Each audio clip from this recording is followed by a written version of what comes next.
Terima kasih Mas Dean, terima kasih kepada PT Prodia Widya Husada dalam hal ini diwakili oleh Ibu Poppy selaku Regional Marketing Manager Greater Jakarta Region atas kesempatan yang diberikan kepada Patelki untuk sharing terkait dengan Standar Kompetensi Kerja Nasional Indonesia.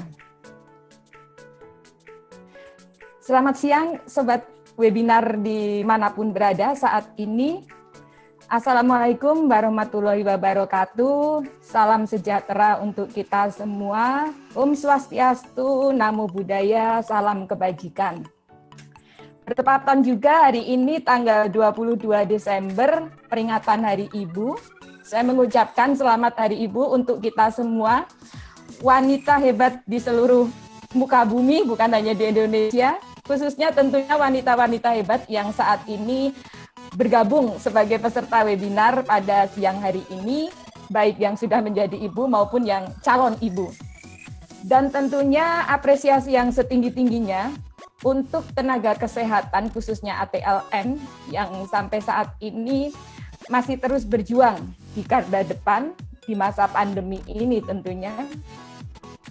Dan tentunya penghormatan yang setinggi-tingginya untuk sahabat-sahabat kita yang gugur dalam menjalankan tugas di masa pandemi ini. Di 5 Desember kemarin di kompas.com tercatat ada 342 tenaga medis yang gugur karena COVID. Dan untuk ATLM sendiri, saat ini sudah tercatat 9 orang yang gugur. Nah, semoga kita yang saat ini masih diberi kesempatan, senantiasa terus diberi kesehatan, dan juga untuk teman-teman yang ada di lab, terus konsisten untuk menggunakan APD, dan kita semua konsisten dalam menerapkan protokol kesehatan. Nah, pembahasan kita pada hari ini yaitu tentang SKKNI bidang TLM. Sebenarnya ini bukan sesuatu yang baru, karena SKKNI bidang TLM ini sudah ditetapkan berdasarkan keputusan Menteri Ketenagakerjaan Republik Indonesia sejak tahun 2018 yang lalu.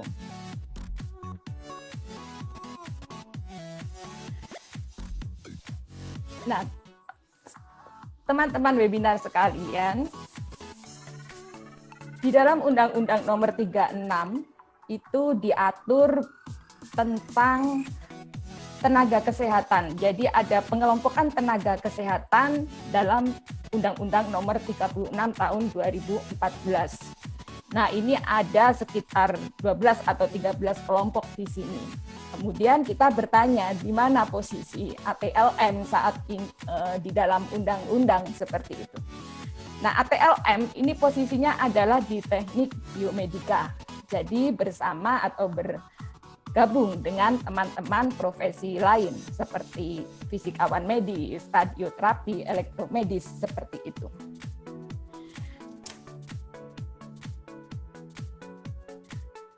Nah, terkait dengan ATLM ini sendiri, siapa sih ATLM itu? Gitu. Nah, saya ingin teman-teman untuk sedikit mengisi kuis. Halo Mas Dean, apakah link kuisnya bisa di-share? Oh ya Mbak, nanti ini ada untuk Mentimeter ya Mbak ya, kita pakai Mentimeter.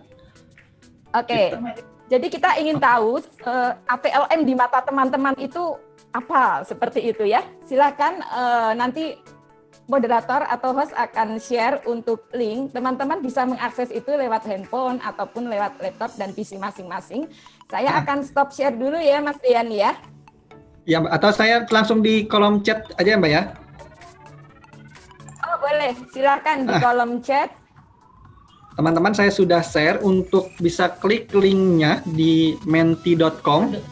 Kodenya nanti akan diminta memasukkan kode. Masukkan di 1200362.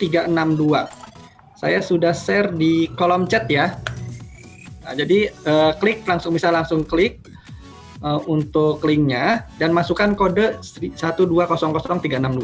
Nanti ada pertanyaan Pilih sebentar. Jadi ini untuk pertanyaannya tidak rumit dan cukup satu ya Mas ya. Jadi teman-teman bisa menjawab dalam kurang lebih tidak nyampe 1 menit tentunya. Ini sudah saya chat ya di kolom komentar, bisa di chatnya untuk linknya dan kodenya. Ya, pertanyaannya hanya singkat sih ya Mbak ya. Pertanyaannya singkat, bisa dijawab dalam berapa Ya. waktu? 1 kata boleh, maksimal 2 kata ya. Ya, maksimal 2 kata. ATLM adalah di mata teman-teman ini. Yang bukan profesi ATLM yang sekarang bergabung juga silahkan untuk ikut mengisi juga.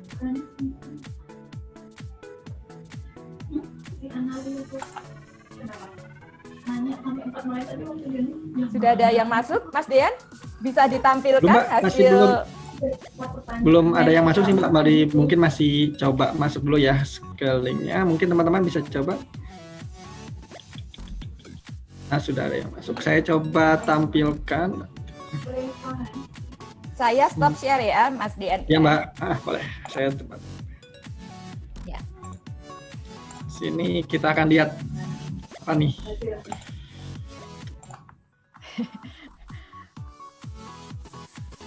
Ini Mbak, untuk tayangannya sudah tampil ya Mbak?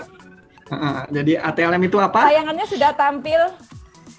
Wah, Tetap ini terus cukup beragam bertambah. juga nih pertanyaan. Ini adalah ATLM di mata teman-teman. Coba apa Mas Beragam, Dian beragam. yang paling banyak, Mas Dian? Yang hurufnya itu berarti yang paling banyak mengisi. Banyak ya, di sini Yang agak paling beragam sih besar. Mbak, cuman banyaknya nih. Petugas laboratorium, ada laboratorium medik sebagai penentu diagnosa. Wah, macam-macam ya. Kemudian di sini ada sebagai teknik batis ya, terus laboran juga. Masih Mungkin mungkin analis kesehatan ya. Ada kesehatan tidak bisa Semoga lepas bukan ya Mbak ya dari itu. teman-teman ATLM. dan hanya muncul di sini ya, semoga ya. Ya, analis kesehatan cukup banyak nih, analis Oke, kesehatan sepertinya yang masih mungkin terus bertambah. Iya, belum bisa move on. nggak masalah, nggak apa-apa. Karena Nah, setelah webinar ini teman-teman pasti akan move on dengan gelar barunya. iya, itu Gelar tuh. barunya. Analis kesehatan. Wah, masih bertambah, Teman-teman tapi memang yang pertama. mayoritas ini sih Mbak ya, petugas laboratorium, analis kesehatan. Nah, ini laboran ya masih cukup banyak. Baik, mungkin dilanjutkan dulu ya Mbak ya. Oke, baik. Sepertinya itu sudah cukup mewakili Iya, pandangan cukup teman tentang apa itu ATLM. Iya, karena istilah ini sebenarnya bukan istilah baru, tapi memang untuk men-change yang sudah kebiasaan itu cukup perlu waktu, seperti itu ya Mas Dian ya. Oke, baik, Ya, kita benar akan sekali. kembali ke laptop. Tadi ATLM di mata teman-teman, di mata sobat webinar sudah tergambarkan dari Mentimeter. Nah, sekarang berdasarkan Permenkes nomor 42, ATLM itu apa?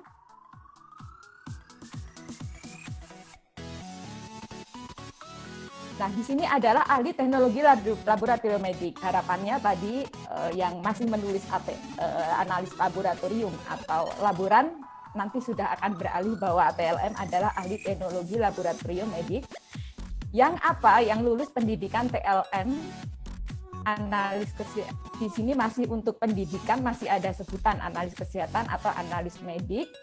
Kemudian kompetensi, mempunyai kompetensi tentunya dalam menganalisis jaringan dan jaringan tubuh manusia, dan tentunya menghasilkan informasi tentang kesehatan perseorangan dan masyarakat.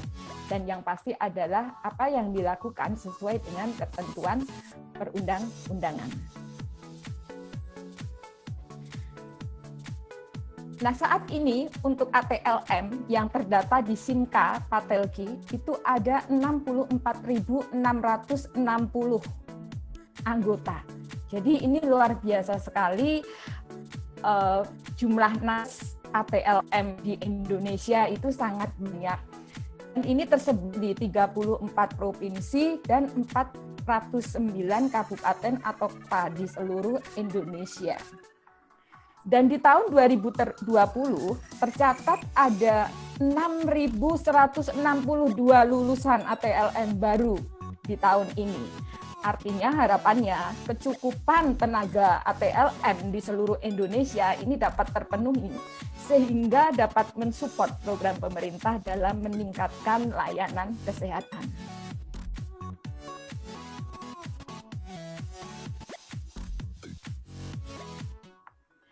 Nah, kemudian tentunya hal ini menjadi sesuatu yang tidak mudah. Kita sebagai profesi yang sudah diatur di dalam undang-undang, profesi yang jumlah tenaganya banyak, tentunya ini memunculkan suatu tantangan. Tapi kita meyakini bahwa dalam setiap tantangan itu pasti ada satu kesempatan, ada satu peluang yang itu akan bisa kita manfaatkan bersama sebagai profesi ATLM.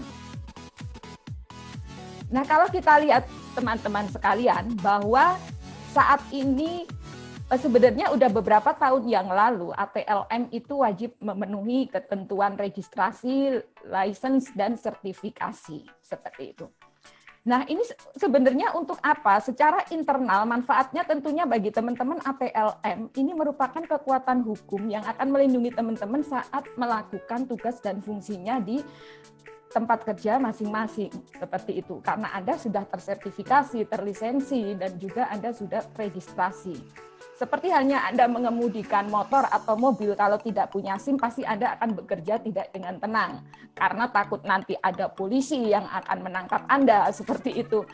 Nah, begitu juga saat Anda bekerja, kalau kita tidak mengantongi license, tidak mengantongi registrasi, seperti itu, tentunya Anda tidak akan bisa bekerja dengan tenang.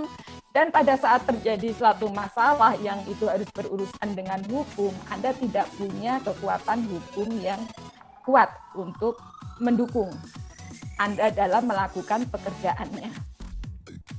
Kemudian yang berikutnya di baris kedua di situ ada teknologi development, globalisasi, karir. Nah, ini juga menjadi satu tantangan sekaligus peluang tersendiri buat ATLM seperti itu.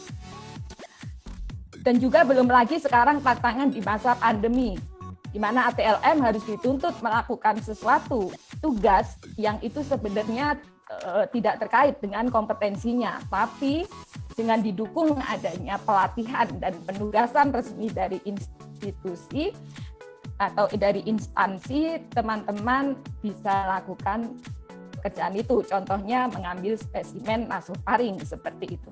Dan di masa pandemik ini tentunya tantangan tersendiri juga bagi teman-teman dengan penggunaan APD yang lengkap itu adalah tantangan fisiologis yang tidak mudah seperti itu. Nah, kalau dilihat dari perkembangan teknologi, teman-teman, ini menjadi tantangan tersendiri buat kompetensi ATLM. Di mana kalau kita lihat beberapa tahun yang lalu, kita hanya menemukan metode pemeriksaan itu, ya kalau nggak antigen antibody, kemudian reaksi kimia, seperti itu. Tapi sekarang kita lihat, seperti tadi yang di sesi 1 sudah dijelaskan juga, ternyata perkembangan metode pemeriksaan ini sangat banyak. Bioinformatik berkembang dengan sangat pesat. Kemudian kita lihat juga di TV akhir-akhir ini, juga bahkan di Indonesia itu pemanfaatan artificial intelligence itu juga sudah sangat luas. Sudah diciptakan robot di rumah sakit yang dia bisa menggantikan fungsi nurse gitu. Robot di lab yang mungkin nanti bisa menggantikan fungsi laboratorium teknologi seperti itu. Nah, ini adalah suatu tantangan. Tapi apakah itu ancaman? Bagi kita, profesi ATLM, adanya tantangan seperti itu justru bisa kita ubah menjadi peluang. Nah, disinilah kompetensi teman-teman nanti yang berperan. Kemudian juga adanya otomasi. Di mana kalau dulu di tiap alat di situ ada 1-2 orang yang bekerja, sekarang seperti contohnya di Prodia di Pusat Rujukan Nasional itu sudah sistem otomasi yang berlangsung, di mana hanya butuh 1 orang untuk mengerjakan beberapa stasiun alat di sini. Kemudian flebotomi bahkan sudah ada yang menggunakan sistem robotik seperti itu. Artinya ini adalah menjadi tantangan sekaligus peluang yang harus kita jawab dan kita gali bersama.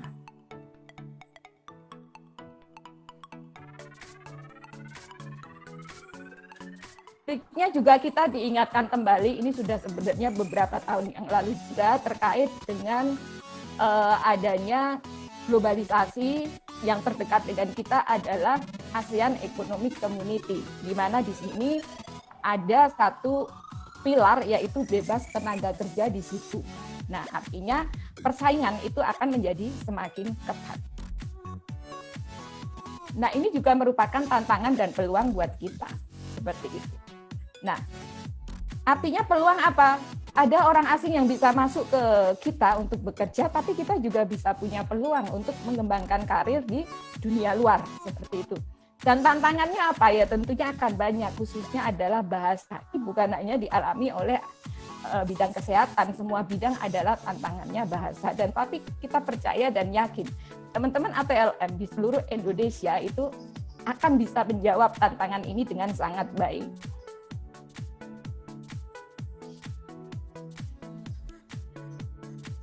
Nah, kemudian teman-teman ATLM dan juga sobat webinar sekalian, terkait dengan ATLM yang menjalankan praktek di lapangan, itu tentunya ada satu regulasi yang mengatur teman-teman secara normatif, yaitu adalah dengan aturan undang-undang. Seperti tadi kita lihat di salah satu challenge ATLM adalah terkait dengan regulasi, kemudian juga terkait dengan lisensi.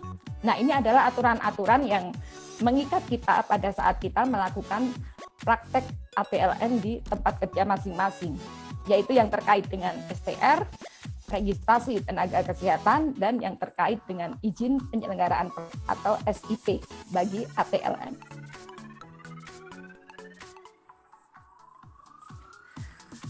Nah, kita mengingatkan lagi juga terkait dengan kualifikasi tenaga kesehatan yang sudah diatur di Permenkes, di undang-undang juga, bahwa yang disebut tenaga kesehatan adalah yang mempunyai kualifikasi minimum adalah diploma 3.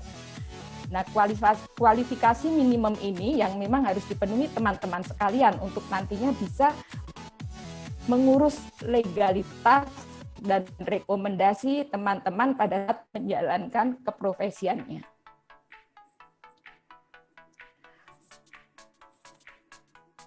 Mas Dian, masih terdengar suara saya karena di sini bandwidth-nya turun? Masih Mbak, jelas Mbak. Masih terdengar jelas Mbak. Oh baik. Ya, soalnya ada info bandwidth turun. Ya, memang ada notifikasi bandwidth tapi masih terdengar jelas Mbak.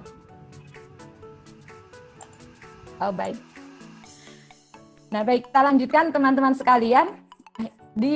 Terkait dengan peraturan pemerintah Kemenkes dalam hal ini nomor 42 tahun 2015, di situ sudah diatur terkait dengan kewenangan ATLM.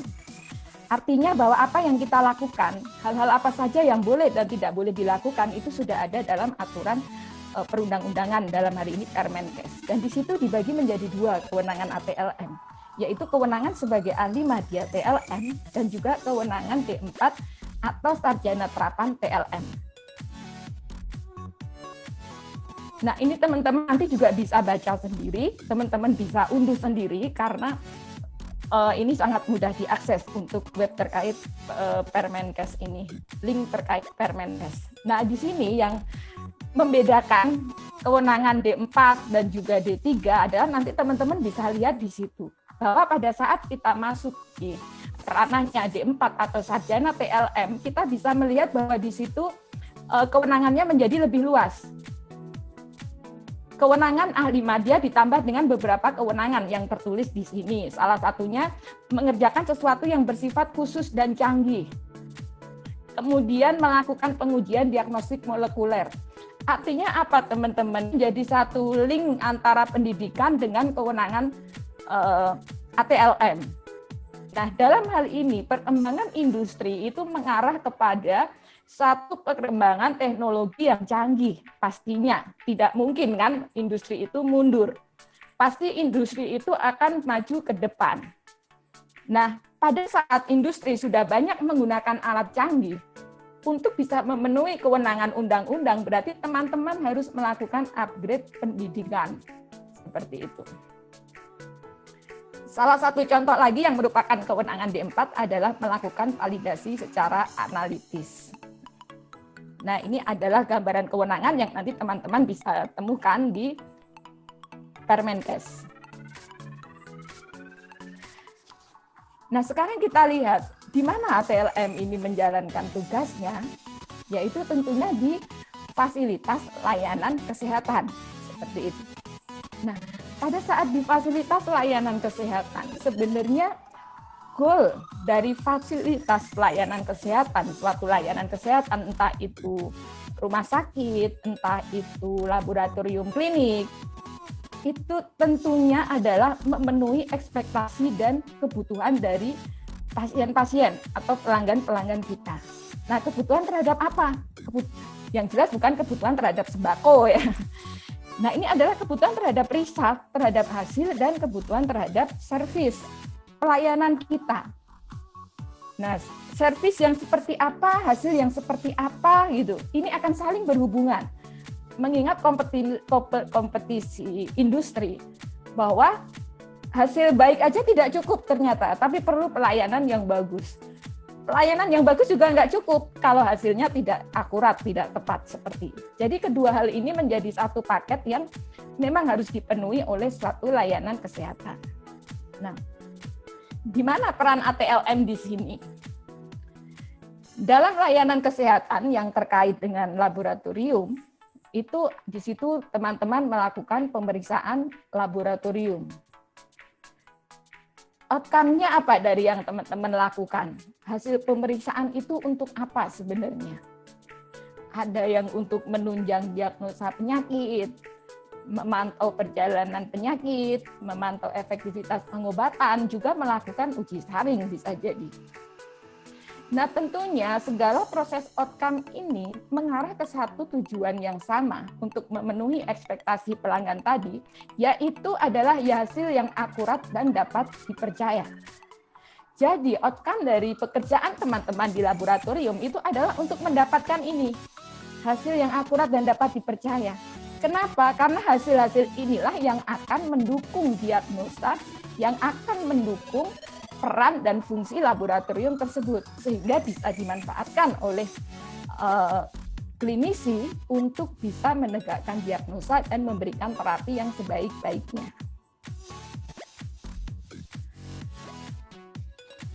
Nah, kemudian bagaimana dapat mewujudkan hasil yang akurat dan dapat dipercaya?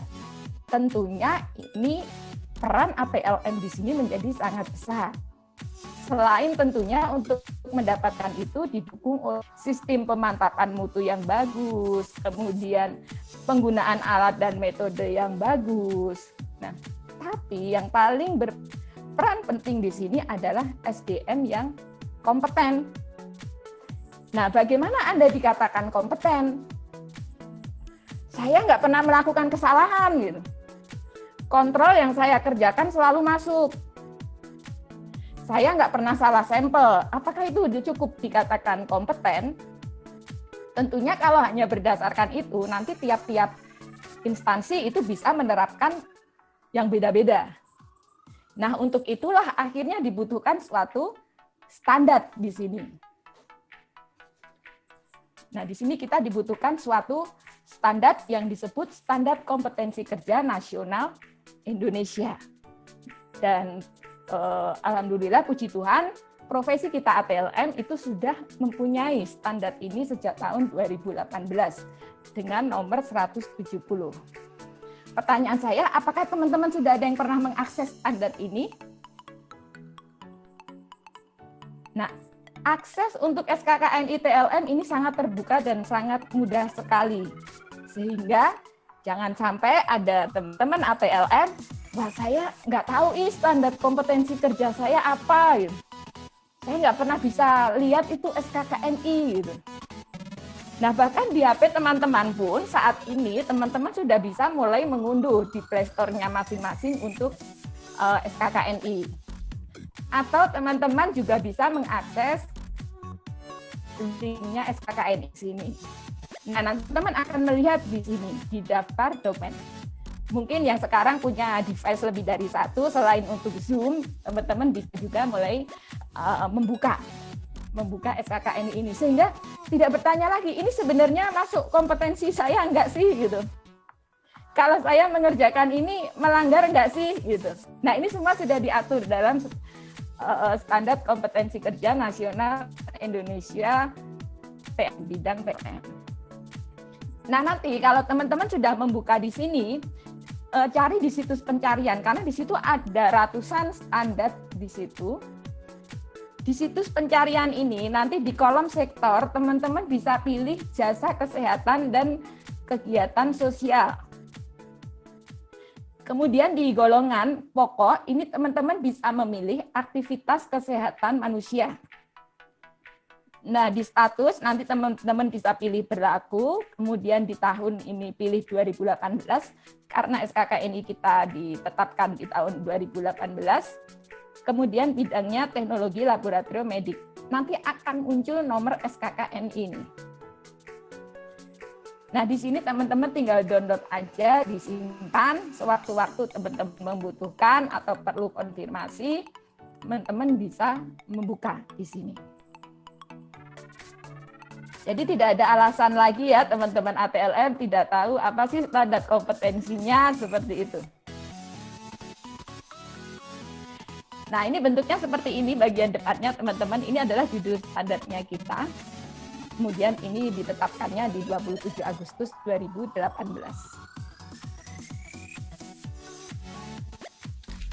Nah, baik teman-teman ATLN dan rekan-rekan webinar yang berbahagia siang ini, saat ini tentunya teman-teman khususnya yang ATLM itu sudah secara pendidikan, pelatihan, pengalaman, saya yakin itu sudah memenuhi. Mengapa teman-teman mengupdate pendidikan, kemudian di setiap instansi itu melakukan pelatihan, kemudian teman-teman yang sudah bekerja mungkin lebih dari 5 tahun, dan bertahun-tahun seperti itu, mempunyai satu pengalaman kerja yang luar biasa itu. Nah, tentunya itu semua dilakukan dalam rangka untuk meningkatkan kompetensi. Di mana cakupan dari kompetensi itu tadi adalah bukan hanya sekedar teman-teman terampil, tapi juga memiliki pengetahuan atau knowledge dan juga attitude yang baik. Artinya, Anda dikatakan kompeten kalau knowledge, skill, attitude teman-teman itu bagus dan memenuhi standar seperti itu. Nah, iya benar, bagaimana? Sudah dijawab ya pertanyaannya. Maaf, sepertinya ada yang masih belum unmute ya.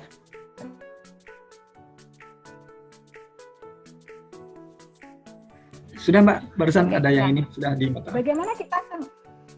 Oh iya. Baik, terima kasih Mas Dian. Nah, bagaimana kita tahu apakah kita ini sudah kompeten atau tidak? Kemudian apakah kompetensi saya ini masih meningkat dari sebelumnya atau tidak? Tentunya kita perlu suatu standar. Seperti halnya di lab, kita perlu kalibrasi, perlu standarisasi, seperti itu. Apakah performan alat kita itu bagus atau tidak.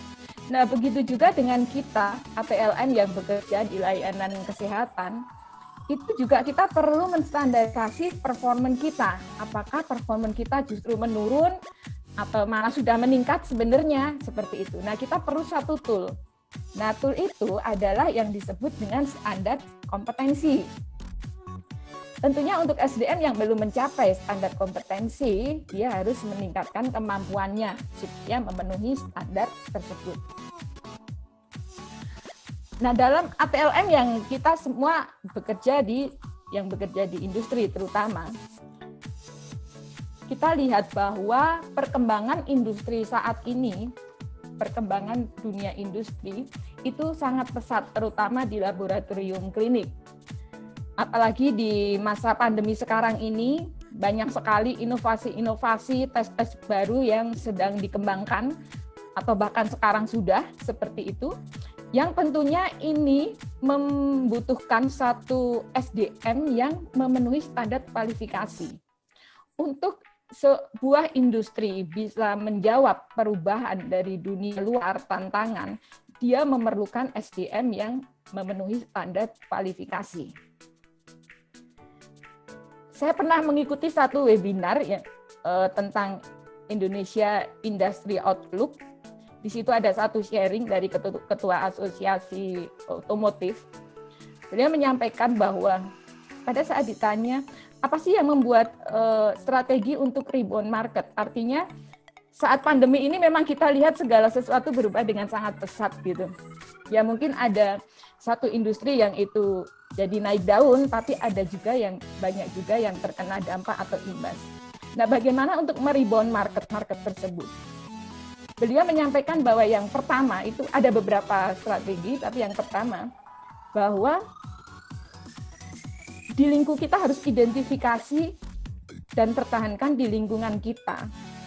Memastikan SDM di lingkungan kita yang kompeten terutama itu selalu dalam kondisi sehat dan siap menghadapi tantangan.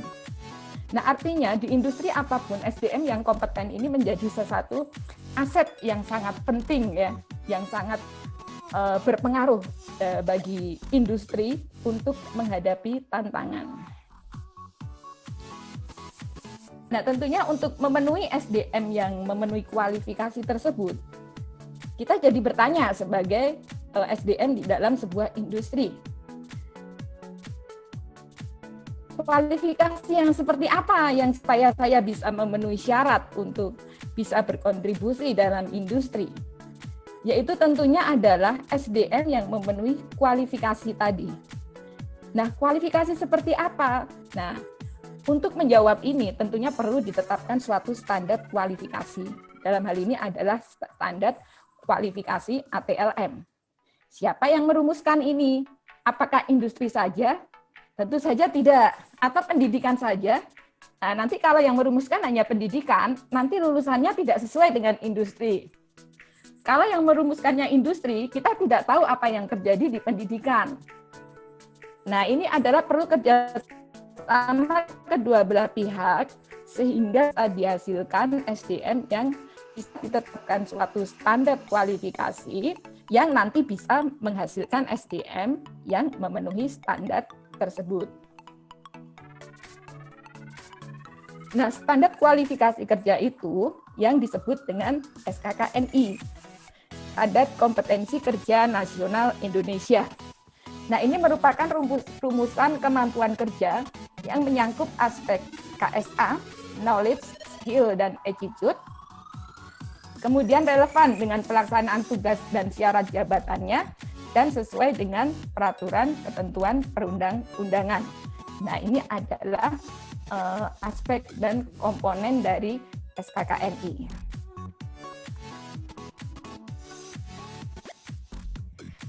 Dalam pengembangan SDM berbasis kompetensi, di sini tentunya, tadi kalau kita sudah punya SKKNI, sudah punya standar, kemudian untuk apa standar itu? Siapa yang menggunakan? Kalau sekarang ATLM sudah tahu apa kompetensi yang harus dimiliki, terus bagaimana memainkan peran, bagaimana regulasi di lingkungan sekitarnya, seperti itu. Nah, tentunya pada saat kita ingin membentuk SDM berbasis kompetensi, kita perlu sesuatu yang namanya pendidikan dan pelatihan profesi, seperti itu. Nah, pendidikan dan pelatihan profesi yang seperti apa? Yang tentunya sesuai dengan standar yang disyaratkan atau diinginkan oleh industri.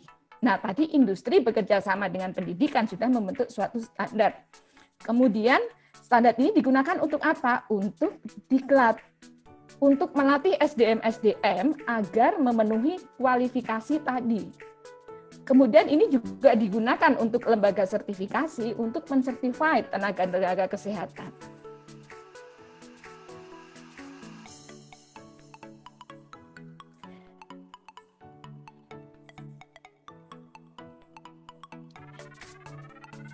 Nah, jadi di sini kita bisa melihat bahwa standar kompetensi ini dibutuhkan untuk membangun kompetensi yang ini menjadi ranahnya pendidikan dan pelatihan berbasis kompetensi, dan juga dibutuhkan untuk memastikan dan memelihara kompetensi yang ini menjadi ranahnya sertifikasi kompetensi. Dalam hal ini adalah LSP Kesehatan. Nah, terkait dengan membangun kompetensi, profesi kita sudah punya yang namanya Lembaga Diklat Profesi Patelki.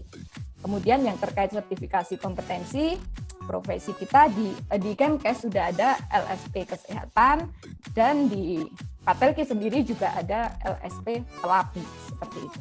Artinya ini akan menjadi sesuatu yang membangun kompetensi ini adalah perlu suatu sinergi, sehingga menghasilkan satu SDM yang kompeten, yang memenuhi kualifikasi, yang tentunya dapat memenuhi kebutuhan industri.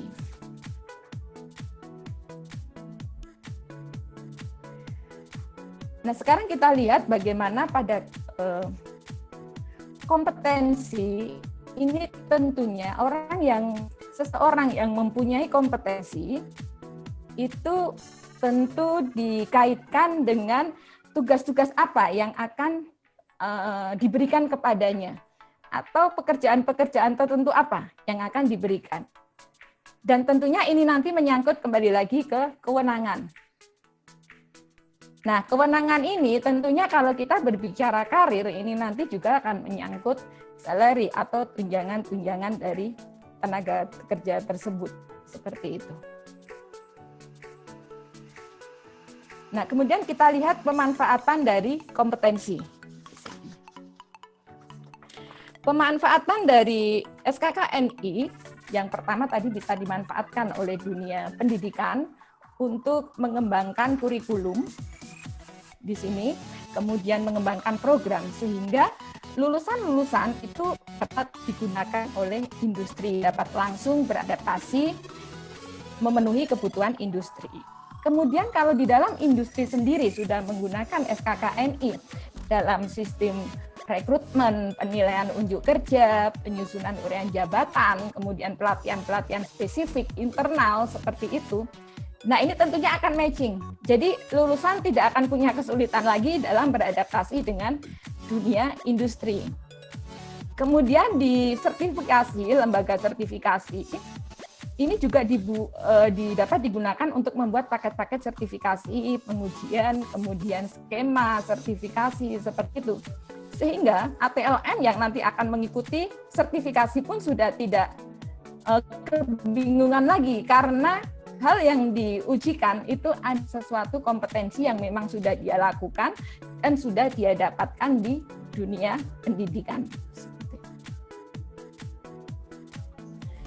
Nah, dalam SKKNI ini adalah gambaran peta fungsi bahwa kompleksitas kompetensi ATLM itu cukup banyak, bahkan pada saat diformulasikan menjadi unit-unit kompetensi, kita sudah terformulasi ada 108 unit kompetensi. Jadi semua kita harus menguasai gitu. Itu adalah pertanyaan awal teman-teman. Berarti seorang ATLM harus menguasai 108 unit. Tentunya tidak. Ada satu pemetaan yang itu nanti terkait dengan penjenjangan dari penjenjangan karir fungsional dari ATLM tersebut. Nah, ini adalah dari SKKNI tadi, dari unit-unit kompetensi yang sudah diidentifikasi dalam SKKNI, kita bisa gunakan untuk membentuk satu pola karir ATLM. Kita bisa membentuk suatu kualifikasi setiap jenjang ATLM. Bahwa yang dari terampil, mahir, penyelia, ini masing-masing akan mempunyai satu persyaratan kompetensi yang berbeda-beda. Dan tentunya diperlukan sertifikasi kompetensi untuk di setiap penjenjangan ataupun kenaikan grade dari jenjang karir tersebut.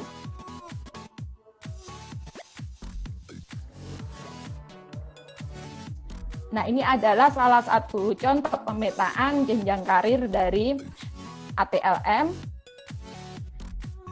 dari terampil, mahir, penyelia, sampai ahli utama. Artinya, SKKNI, identifikasi unit-unit kompetensi yang kita sudah lakukan dalam bentuk yang dikemas dalam SKKNI, ini ternyata membantu dalam menetapkan jenjang-jenjang karir ATLM, sehingga setiap ATLM ini punya satu harapan ataupun punya satu jenjang karir fungsional itu yang sangat menjanjikan. Seperti itu, dan tentunya juga harus diikuti selain pengalaman juga adalah pendidikan, itu penting. Nah, ini adalah contoh terakhir, ini adalah contoh pemetaan standar kompetensi. Tadi, apakah 108 unit itu harus dikuasai semua oleh ATLM? Kapan bekerjanya gitu kalau harus uji kompetensi dari 108 unit kompetensi itu, seperti itu. Nah, di sini kita lihat ini hanya salah satu contoh pemetaan standar kompetensi ATLM di laboratorium klinik. Nah, seandainya seorang ATLM menempati ATLM terampil, berarti yang bersangkutan harus menguasai kompetensi di sini, melakukan penerimaan pencatatan, kemudian sampai penanganan limbah. Begitu juga untuk APLM di grade yang lebih tinggi. Ini tentunya berbeda-beda judul, berbeda-beda kompetensi yang harus dikuasai. Begitu juga dengan APLM di grade atau jenjang yang lain. Sampai di jenjang tertinggi adalah APLM grade, APLM ahli. Di sini ada fungsi leadership, manajerial, itu masuk di dalam grade yang di sini.